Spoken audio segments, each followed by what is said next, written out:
Hey guys. Okay, so I'm driving and doing what I normally do, getting ready to go out to work today, and thinking about the post I made the other day about raising our expectations.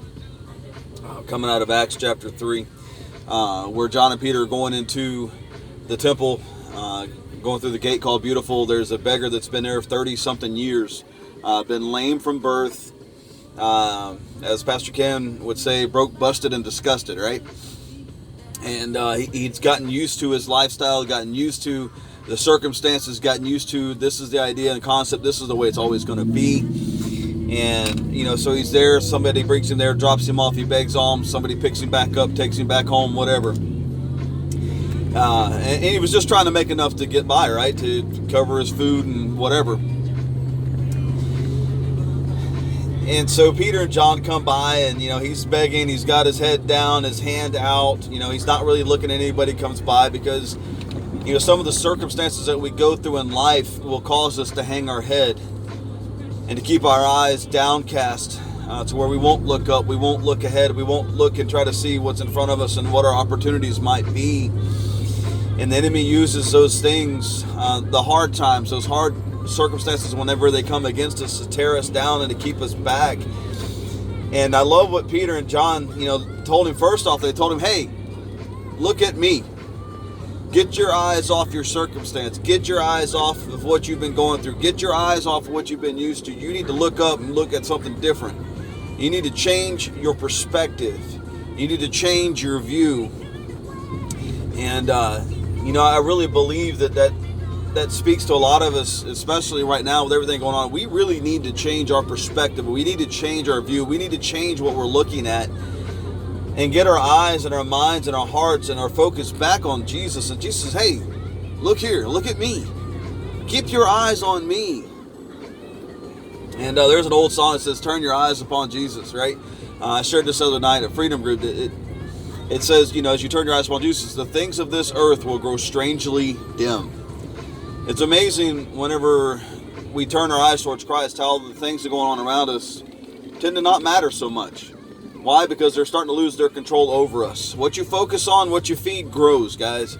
That's just reality. That's just the way it is. If you're going to feed your situation, you're going to feed your doubt, you're going to feed your fear, you're going to continue to pour into those things that are holding you down, guess what you're going to get? The same thing you've always gotten.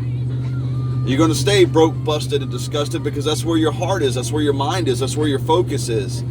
And God has opportunities for us every day. He says His mercies are new every day. Okay, so every day is a new day, every day is a new opportunity, but if we don't get our heart and our mind focused on Him and what's right, and change our perspective, change our expectation, because ultimately that's what this guy had. He had an expectancy that this was how it's always going to be. Then we're going to miss opportunities, we're going to miss blessings, we're going to settle for less. But we've got to go after, we've got to be intentional, we've got to be specific. So him taking that step of looking up was an act of faith in response to what was being asked of him. And then it was Peter and John's faith that moved on that man's behalf to bring about healing.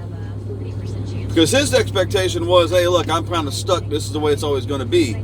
Peter and John's expectation was, look, we've got something greater, we have something that's going to actually meet the greater need, and that's your healing, that's your health, that's your well-being, not just us giving you money so you can get by.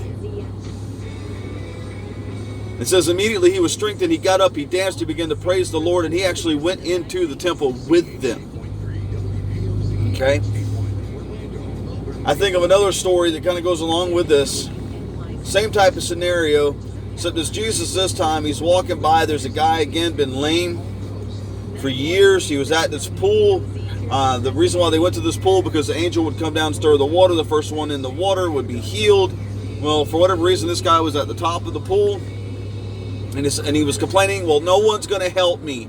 No one can put me in the water. Every time it happens, someone else gets my blessing. Jesus being Jesus goes, well, what do you want?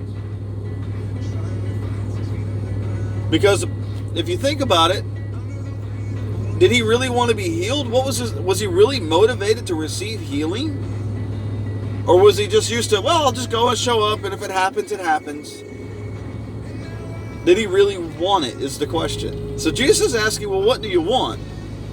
And he begins to, and again, he lays out after this his excuses as to why he doesn't get healed. So Jesus, what do you want? Well, I'd like to be whole. Good. Now that we've established that, let's fix it. So I'm going to ask you guys, what do you want? Do you want to settle for status quo? Do you want to settle for what you've always gotten? Or are you just expecting, well, this is what I've always gotten, this is what I'm always going to get? Or do you want a heart change and a mind change that says, you know what, I'm not going to settle for what I've always gotten. I'm not going to accept what I've always gotten. I'm not going to just rely on, well, this is the way it must be. This is just my lot in life. These are the cards I've been dealt. It's time for a reshuffle and a redeal, right? It's up to you. I'm going to ask you the same question Jesus asked the other man. What do you want? Your call. Seek the Lord. Seek his heart. Turn your eyes upon him. Receive what he has for you. Guys, I love you. God bless you. Have a great day. Time to raise your expectations. See ya.